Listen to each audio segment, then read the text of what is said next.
श्री शिवाय नमस्तुभयम। दोस्तों, जैसा कि आप सभी लोग जानते हैं कि 23 नवंबर 2025 रविवार को पड़ रही है मार्गशीर्ष महीने की शुक्ल तृतीया तिथि, जो बहुत ही खास है। और दोस्तों, ये वो तिथि है जो कि मार्गशीर्ष महीने में रविवार को पड़ रही है, तो इस दिन का महत्व और भी अधिक बढ़ जाता है। पूज्य गुरु जी ने कहा है कि अगर कभी भी मौका लग जाए और मार्गशीर्ष महीने की तृतीया तिथि रविवार को पड़ जाए तो इस दिन आपको 11 गेहूं के दाने वाला उपाय जरूर करना चाहिए, क्योंकि ऐसा शुभ संयोग बहुत ही कम आता है। और दोस्तों, इसी दिन किया जाने वाला पंडित जी द्वारा बताया गया 11 गेहूं के दाने वाला उपाय आप लोगों को जरूर करना चाहिए। और अगर आप लोगों ने इस उपाय को नहीं किया है या किसी कारणवश नहीं कर पाए हो तो तृतीया तिथि के दिन इस उपाय से मत चूकना। दोस्तों देखिए, ये दिन इतना खास होता है, इतना महत्वपूर्ण होता है। देखा गया है कभी कभी बड़े पूजा पाठ अनुष्ठान से जो मनोकामना पूर्ण नहीं होती है, वो मार्गशीर्ष महीने के रविवार के दिन एक छोटे से उपाय करने से ही आपकी मनोकामना पूर्ण हो जाती है। और बहुत सारे लोगों ने इस उपाय को किया भी है और उनको इस उपाय को करने का फल भी जरूर मिला है। अगर आप लोग भी इस उपाय को रविवार तृतीया तिथि के दिन करना चाहते हैं तो आप इस उपाय को पहले अच्छे से समझ लेना, सुन लेना, उसके बाद करना, आपको इस उपाय का फल जरूर मिलेगा। करना, आपकी सभी मनोकामनाएं पूरी हो जाएंगी। दोस्तों, हम आपको यहां पर बता दें कि ये जो 11 गेहूं के दाने वाला उपाय है, ये उपाय पंडित जी ने अपनी अभी की शिव महापुराण की कथा में ही बताया है। और इस उपाय को करने से आपके घर में चाहे किसी भी प्रकार की दुख और समस्या क्यों ना चल रही हो, आपको उसका कारण भी नहीं पता है कि भाई ये समस्या किस कारण से चल रही है। उसका कुछ भी कारण हो सकता है, जैसे पितृदोष हो सकता है, काल सर्प दोष हो सकता है, या किसी भी तरह का मंगल दोष भी हो सकता है, और भी बहुत के दोष होते हैं, कुछ भी हो सकता है। पर आपको इस उपाय को करने के लिए अपने दोष को पता लगाने की भी जरूरत नहीं है। आपके घर में किस कारण से इतनी दुख और परेशानी आ रही है, वह भी आपको पता लगाने की जरूरत नहीं है। बस रविवार के दिन इस उपाय को कर लेना, क्योंकि इसी एकमात्र उपाय को करने से आपके पूरे घर परिवार में सुख और शांति हो जाएगी। आपके घर में अच्छे अच्छे काम होने आ रही है, आपके घर में लगेंगे। आपकी जो भी मनोकामना होगी वो आपको करना कैसे है, किसको करना है, किस समय करना है और कैसे करना है। देखो, उपाय बिल्कुल आसान है, बस समझने वाली बात है। ध्यान से समझिए, उसके बाद ही आप लोग जो है इस उपाय को जरूर कीजिएगा। लेकिन उससे पहले जो भी मेरे भाई, मेरी प्यारी बहनें आज चैनल पर पहली बार आए हैं या मेरी आवाज आज पहली बार सुन रहे हैं, अगर आप भी महादेव के सच्चे भक्त हैं तो वीडियो को लाइक और चैनल को सब्सक्राइब जरूर कर लें और कमेंट बॉक्स में लिखे हर हर महादेव, जय भोलेनाथ। अब सबसे पहली चीज हम लोग ये समझते हैं कि इस 11 गेहूं के दाने वाले उपाय को इस तृतीया तिथि के दिन किसको करना है। तो देखिए, इस उपाय को घर के सभी सदस्यों को करने की बिल्कुल भी जरूरत नहीं है। घर में से कोई एक मुख्य बड़ा सदस्य ही इस उपाय को करेगा तो उस घर परिवार के सभी सदस्यों को इस उपाय को करने का फल मिल, पर वो बड़ा सदस्य कौन होगा, कौन व्यक्ति इस उपाय को करेगा। तो यहां पर देखिए, हम आपको बता दें, घर की जो बड़ी माताएं बहनें होंगी, घर की बड़ी माताओं बहनों में से कोई भी एक माता बहन इस वाले उपाय को कर सकती है। अपने पूरे घर परिवार के लिए घर में सभी सदस्यों को इस उपाय को करने की जरूरत नहीं है। मात्र घर की जो बड़ी माताएं बहनें हैं, उनमें से कोई भी एक माता बहन इस वाले उपाय को करेगी, उसके घर परिवार के पूरे सदस्यों को इस उपाय का फल मिलेगा।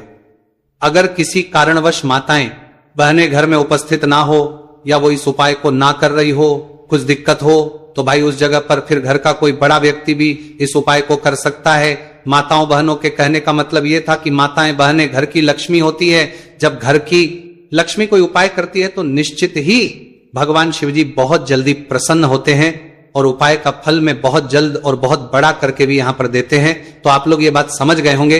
अब हम ये बात समझते हैं, निश्चित ही भगवान ने इस वाले उपाय को हमें करना किस समय है। इस 11 गेहूं के दाने वाले उपाय को हमें इस रविवार तृतीया तिथि के दिन करना किस समय है। तो देखिए, इस उपाय को करने का जो समय है, शाम का समय है। अब देखिए, यहां पर हम मुख्य रूप से सुबह का समय नहीं बोलेंगे, क्योंकि देखिए ये जो तृतीया तिथि है और आप सभी लोग जानते हैं, इसका प्रदोष काल का जो समय होता है ना, इस दिन भगवान शिव और माता पार्वती जी का सबसे प्रिय दिन होता है। तो आप लोग इस गेहूं के दाने वाले उपाय को शाम के समय में कर सकते हो। और देखो अगर सुबह करोगे तो आप 8 बजे से 11 बजे के मध्य इस उपाय को कर सकते हो।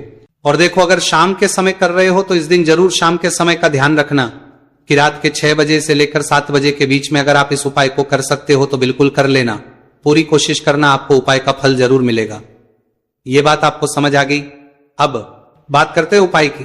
देखो गुरुजी ने कहा है कि अगर रविवार के दिन तृतीया तिथि पड़ जाए तो इस दिन आपको 11 गेहूं के दाने वाला उपाय तो अवश्य ही करना चाहिए। देखो ये उपाय यदि आपके जीवन में कर्जा बहुत अधिक है, आपके जीवन में संकट बहुत अधिक रहते हैं, आपके ऊपर बहुत अधिक विपदा आ रही है, बार बार आपको अपने व्यापार में और अपने धन में हानि देखने को मिल रही है, यानी कि आपको प्रत्येक कार्य में हानि हो रही है, तो आपको यह करना चाहिए। देखिए इस उपाय के लिए आपको 11 गेहूं के दाने आपको लेने हैं, ठीक है। 11 दाने लेने के बाद में आपको जरूरत होगी चावल के दानों की। 11 चावल के दाने और 11 गेहूं के दाने और चावल के दाने खंडित नहीं होने चाहिए। अब आप कहोगे भैया गेहूं कहां से लेने हैं? देखो आपको किसी भी किराना स्टोर पे गेहूं के दाने मिल जाएंगे, जाके ले लेना, ठीक है ना। 11 गेहूं 11 चावल के दाने लेने हैं। साथ ही साथ आपको एक तांबे का लोटा लेना है और उस तांबे के लोटे में आपको जल भरना है। जल खुद के घर का होना चाहिए, मंदिर का नहीं होगा। अब आप ये सब सामग्री लेकर पहुंच जाओगे महादेव के शिवलिंग के पास में शाम के टाइम पे प्रदोष काल में। देखो जब आप ये उपाय कर रहे हो तो अपना फेस रखना उत्तर दिशा, नॉर्थ डायरेक्शन की तरफ। अब यहां पे जो मैं आपको क्रम बताने जा रहा हूं ना, उस मेरे क्रम को बहुत ध्यान से सुनिए। महादेव को अगर कोई सबसे प्रिय है ना तो उनकी सबसे छोटी पुत्री जिनका नाम है माता अशोक सुंदरी, जो आपके पास में चावल के रहदाने हैं ना, उन चावल के 11 दानों को माता अशोक सुंदरी के स्थान पर आपको अपना नाम और गोत्र बोलते हुए समर्पित कर देने हैं, है ना। चावल के दानों को रखने के बाद में जो आपके पास में तांबे का लोटा है ना, उस तांबे के लोटे को कहीं पे भी हम जल नहीं चढ़ेंगे। सिर्फ और सिर्फ माता पार्वती का जो हस्तकमल आपको दिख रहा है यहीं पे गोल गोल आपको समर्पित करना है, उसी जल को और कहीं नहीं। ना तो माता अशोक सुंदरी के स्थान पर, न शिवलिंग के ऊपर, सिर्फ आपको यहां पे गोल गोल जलाधारी पर आपको उस जल को समर्पित करना है। अब आपके पास में बचे हुए हैं 11 गेहूं के दाने और बचे हैं। उन्हीं 11 गेहूं के दाने को आपको अपनी मनोकामना, अपने विशेष कहते हुए महादेव के शिवलिंग के ऊपर अगर आप तृतीया तिथि के दिन प्रदोष काल में समर्पित कर देते हैं तो आपकी जो भी मनोकामनाएं होंगी, जो भी विश होंगी, महादेव पूरी जरूर करते हैं। अन्न समर्पण करने से, उस खासकर गेहूं को समर्पण करने से हमारी इच्छाएं पूरी होती हैं। और अगर वो दिन तृतीया तिथि का दिन हो तब तो इससे सुंदर संयोग कुछ भी नहीं हो सकता। आपकी इच्छाओं को पूरा करने के लिए बहुत स्पेशल, बहुत प्यारा सा उपाय आप सभी को जरूर करना है। ध्यान में रखिएगा, ये उपाय प्रदोष काल में करना है। देखो गुरुजी ने कहा है भगवान शिव के शिवलिंग पर 33 कोटि देवी देवता का वास होता है। अगर हम शिवलिंग के सामने कुछ भी उपाय करते हैं तो हमारे सभी देवी देवता हमसे खुश हो जाते हैं। ये उपाय आपको अवश्य करना है। देखो सुबह के टाइम नहीं कर सकते, ठीक है। अब बात करते हैं अगले उपाय की। देखिए अब हम जान लेते हैं गुरुजी द्वारा बताए गए दूसरे उपाय के बारे में। इस उपाय के लिए आपको मात्र 2 लौंग लेनी होगी, यानी कि आपको लौंग का जोड़ा लेना है। 2 फूल वाली आपको लौंग लेनी है। लौंग का जोड़ा से भी खंडित नहीं होना चाहिए, इस बात का ध्यान रखें। इसी के साथ में आपको लेना होगा लाल चंदन का पाउडर। देखिए यदि आपके पास लाल चंदन की लकड़ी है तो उसे घिसकर भी आप चंदन के रूप में प्रयोग कर सकते हैं। यदि पाउडर है तो उसका भी आप अपने करवी है तो उसे पाउडर है, उसे करवी है तो उसे पाउडर है, तो उसे पाउडर है, तो उसे पाउडर है, तो उसे पाउडर है, उपाय के लिए प्रयोग कर सकते हैं। देखिए चंदन जो है वो तेज का प्रतीक माना गया है और साथ ही साथ जीवन के अंधकार को दूर करने का प्रतीक माना गया है। अब इसी के साथ में मात्र एक तांबे के पात्र के अंदर शुद्ध जल लेना होगा अपने घर से। अब दोस्तों ये तीनों सामग्री लेकर के सीधे आपको पहुंच जाना होगा भगवान शिव के मंदिर में। देखिए इसी के साथ में आपको एक गोलबाती का दीपक भी लेना होगा। दीपक आप मिट्टी का भी ले सकते हैं, शुद्ध घाटा मड़कर उसका भी तैयार कर सकते हैं। और दीपक में आपको शुद्ध घी का प्रयोग करना है। लेकिन जैसे ही आप इन सभी सामग्रियों को में लेकर के पहुंचेंगे मंदिर में, जैसे ही आप चौखट के वहां पर पहुंचेंगे तो मंदिर की चौखट के सीधे तरफ आप जो अपने साथ एक गोल बाती का दीपक लेकर के आए हैं उसे आपको सबसे पहले तो प्रज्वलित कर देना है। यानी कि जैसे ही आप मंदिर की चौखट के वहां पर प्रवेश करते हैं तो उसके सीधे तरफ आपको ये गोल बाती का दीपक प्रज्वलित कर देना है। अब देखिए जैसे ही आप ये दीपक प्रज्वलित करेंगे तो आपकी जो भी मनोकामना है उससे आपको बोल देना है। आप इस दीपक को इस प्रकार से करने के बाद इन सभी सामग्रियों को आपको शिवलिंग के पास में लेकर पहुंच जाना है। अब देखिए दोस्तों, आपके पास जो एक तांबे के पात्र के अंदर शुद्ध जल है उसमें से आपको केवल आधा लोटा जल ही भगवान शिव के शिवलिंग पर अर्पित करना है, आधा लोटा जल आपको उसी पत्र के अंदर बचा लेना है। अब दोस्तों आपके पास जो 2 लौंग है यानी कि का जोड़ा है, उससे आपको अपना नाम और अपने गोत्र को बोलते हुए आपकी जो भी समस्या चल रही है, आपके जीवन में जो भी परेशानी उत्पन्न हो रही है, उन्हें आपको बोल देना है। और ये जो लौंग का जोड़ा है, इसे आपको भगवान शिव के शिवलिंग पर अर्पित कर देना है। जैसे आप ये 2 लौंग शिवलिंग पर चढ़ाएंगे तो अपना हाथ जो है वहां पर आपको रखना है और महादेव से आपको प्रार्थना करनी है कि मेरे जीवन की ये जो परेशानियां हैं ये सभी दूर हो जाए। यानी कि आपके जीवन में धन की संबंधित परेशानी चल रही है, कर्ज की समस्या चल रही है, बच्चों का पढ़ाई लिखाई में मन नहीं लग पा रहा है, घर के जो आर्थिक संकट है वह सभी दूर हो, व्यापार आपका ढंग से नहीं चल पा रहा है, घर में रोग की स्थिति बनी हुई है, यानी कि जिस भी प्रकार की आपकी समस्याएं हैं उसे आपको महादेव से बोल देना है और महादेव से इन सभी समस्याओं को दूर करने के लिए आपको प्रार्थना कर लेनी है। अब देखिए दोस्तों, आपने जो 2 लौंग शिवलिंग पर समर्पित की थी उसे आपको वहां से उठा लेना है और इन दोनों को आपको शिवलिंग से उठा करके सीधे उसे जल के पात्र के अंदर डाल देना है। यानी कि अपने आधा लोटा जल और बचाया हुआ था उसी के अंदर आपको ये 2 लौंग डाल देनी है और साथ में आप जो लाल चंदन लेकर के आए थे उस लाल चंदन को भी आपको उसी पात्र के अंदर डाल देना है। यानी कि आधा लोटा जल और बचा हुआ है तो उसी आधे लोटे जल के अंदर आपको ये लाल चंदन भी डाल देना है। अब देखिए इस आधे लोटे जल में है जिसमें अपने 2 लौंग ली है, लाल चंदन डाला है, उसे सीधे लेकर के आपको पहुंचना है बेलपत्र के वृक्ष के। वहां पर देखिए बेलपत्र का वृक्ष यदि आपके घर पर है तो वहां पर आपको आ जाना है। आपके घर के आसपास कहीं भी है तो वहां पर आपको पहुंच जाना है और उसके बाद आपका जो मुख है वह उत्तर दिशा की ओर होना चाहिए और उसके बाद आपको अपना नाम और अपनी गोत्र को बोलना है और पुनः अपने जो भी परेशानियां शिवलिंग के पास में बोली थी उन्हें आप वापस से बेलपत्र के वहां पर भी बोल देनी है। और ये जो आधा लोटा जल और है इससे आपको पूरा बेलपत्र के वृक्ष की जड़ में श्री शिवाय नमस्तुभयम इस मंत्र का जाप करते हुए समर्पित कर देना है। तो बस इतना सा उपाय आपको करना है, जो भी आपकी परेशानी है, समस्या है, उससे महादेव निश्चित ही दूर करेंगे। अब दोस्तों हम जान लेते हैं तीसरे चमत्कारी और विशेष उपाय के बारे में। देखिए ये उपाय बहुत ही है क्योंकि इस उपाय से आपके जिम में तेज की वृद्धि होगी, यानी कि जीवन से जितना भी अंधकार ही वो सभी दूर होगा। तो इस उपाय के लिए आपको मात्र एक गुड़ का टुकड़ा लेना है। गुड़ का टुकड़ा आपके जीवन में तेज की वृद्धि करता है और साथ ही साथ आपके जीवन से जो अंधकार है उसे दूर करता है। इसी के साथ में आपको एक चावल दाना यानी कि अक्षत का दाना लेना है। यह चावल का दाना आपके जीवन में सुख शांति को लेकर के आता है, आपके जीवन में धन की जितनी भी परेशानियां हैं उन्हें समाप्त करता है। इसी के साथ में आपको मात्र एक हरा मूंग लेना है।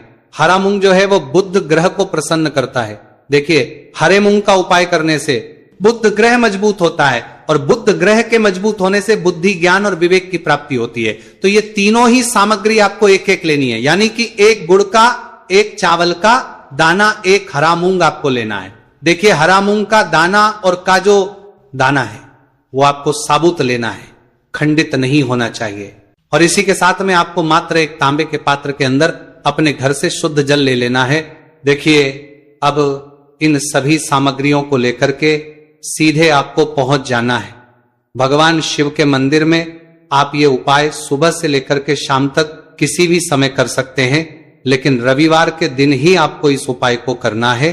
तो सबसे पहले तो ये जो एक गुड़ का टुक्का है, एक चावल का दाना है और एक हरा मूंग का दाना है, उन तीनों को आपको उस जल के पात्र के अंदर डाल देना है। लेकिन ये जो उपाय है आपके जीवन की सारी परेशानियों को दूर करने के लिए होता है, लेकिन विशेष मनोकामना तीनों सामग्रियों से ही आपकी परिपूर्ण हो जाती है।